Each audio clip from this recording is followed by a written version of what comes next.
This sound, a neighbor gift for under $3. Something that's going to last throughout the entire year, and your neighbors will still be your friends because they won't gain a pound from this. Kristine McKay is going to join us with a couple ideas that are going to meet all those criteria. Here we are, neighbor gifts on the table, right? Yes, neighbor gifts on the table. And I have to tell you that every year, you know, it seems like, I don't know, have you guys gotten this? You get the bottle of Sprite and the popcorn. It says, popping in, hope your Christmas is merry and Sprite. Kristine and I gave that gift last year. No, let me just say, I love a good Sprite. I love a good popcorn. And you know what? It seems like the same neighbor gifts have been recycled for about the last 10 years. So I really tried to strain and try to think of some new things and maybe just give you some inspiration and ideas for new things. The first thing that I thought of was, and let me just say, one of the best places to get ideas is to go to a crafter's market and just get some ideas. This is something that I kind of made a variation of, but what it is it's a little a wooden door hanger that I got from Michael's, and they're under $1. They're just these little wooden door hangers, and all I did was covered it with some patterned paper, and then what I did is I made a little tag that says, Santa, I've been. And the funnest part about this is the arrow moves. I love that. That is so clever. I've been good or I've been bad. Now this project, if you go on the website, kmckdesigns.com, I went ahead and made the little Santa for you in the arrow. So all you need to do is cover this with patterned paper, cut it out, adhere it, and you're done. You cut, you glue, and you're ready to go. You cut, you glue, you're done. What is this down here? Just like some kind of brad? This is just a little brad that I've attached the arrow onto. So you'll want to map the arrow onto some chipboard or some cardstock to make it a little more sturdy, and then just attach it with a brad. And then I put it on a little bottle of non-alcoholic champagne, which is so much better than Sprite because it's a little better. And you know what? If you shop the deals, I got this for, I think it was $2.69 at one of the grocery stores. So together it's a little over $3. So you'll only do that for the neighbors you really like. But separately, they're each under $3. Okay. And so you don't need to do both. You can do one or the other. The next one that I did is, this is really cute. This is something that I saw at a crafter's market that was very similar, and it was $25.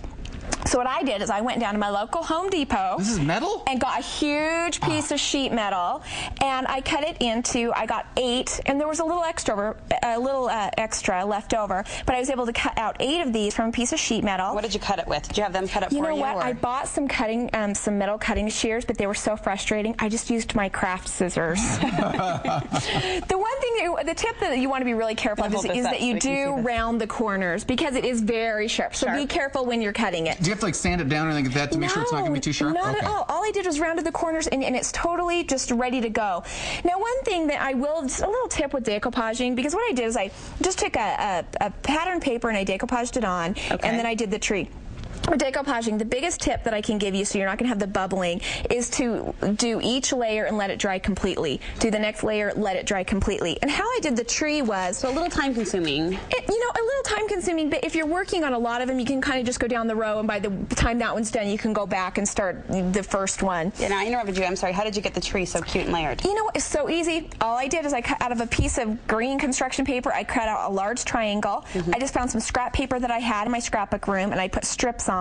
And then all you'll do is you'll just take your scissors and just cut right down. So the tree becomes your pattern. The tree becomes your pattern, and you can just decoupage the whole thing on. I just had this like vision here. Totally easy. If you had like a big sheet of this, you could actually cut them upside down trees so they would fit together. You're cutting once, and you're actually getting double the.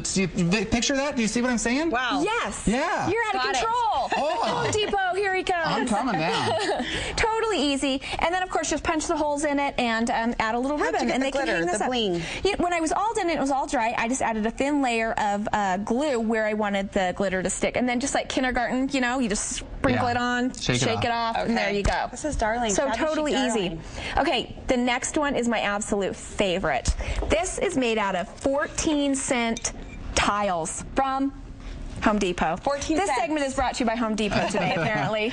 Yeah, 14 cents. And all that you do is you just take a 4-inch, you just do a little pattern, a 4-inch square, and you adhere it on with the decoupage, and then you take this high gloss finish that you can get at any craft store, and then you'll follow the instructions and put a layer over the top of it. Now, where do you get this gloss? Any craft store, they will have it. They were really popular there for a while in filling in like the little tile tile paintings that a lot of women were doing. But you can just get it in any craft scrapbook store. And to give people the vision, this could make a great set of coasters. That's what it is. Living room. Is that what it is? Yep, a coaster? it's a set of coasters. And let me just say, if you don't, one thing that you can do is you can just create the pattern once, and then you can photocopy them and just cut them out and redo it. I will, in full disclosure, say that I did it on my inkjet printer, and the ink ran a little bit. So I would say if you're going to do that, take it to a photocopy store and have it done with a laser printer. But all you do is make it once, photocopy it, cut it out, and you can make as many coasters as you want to for 14 cents. This package makes about 6 coasters. So in all, these are under $3 for a set. I also like the idea of making each one different. So you kind of have a Christmas set. Pull out your scraps of paper and use what you have. Isn't that fun? That's darling. So that one is my absolute favorite one. And then, of course, you want to add like little felt furniture stoppers on the bottom just so that they don't scratch people's tables. The last project that I had was a little Christmas journal that you can do, and this is even fun just to make for yourself. But all it is it's a composition book that you can get these for like $1. And I just covered it with some scrapbook paper, and I just personalized it by putting their name at the bottom. You can do a little tag on the back that's created by, and once again, all of these instructions are available. It has all of the cutouts. Cute little tabs there on the side, isn't that fun? And all of the tabs and the little poem that goes in the front and all of the little labels are in the instructions, so all you have to do is just cut them out.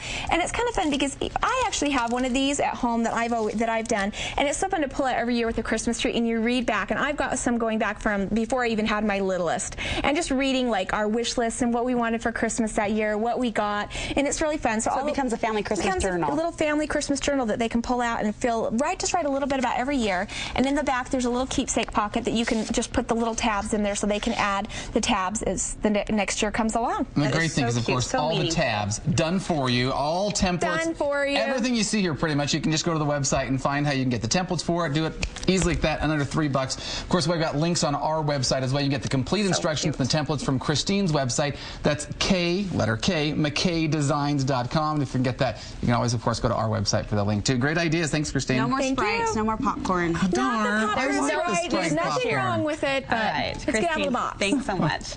Okay, we all like to be liked, right? But what do you do when other people's approval really becomes a personal need? Dr. Liz calls that constant need for approval one of the biggest obstacles we all face in our lives. We're going to talk about how to avoid approval addiction next.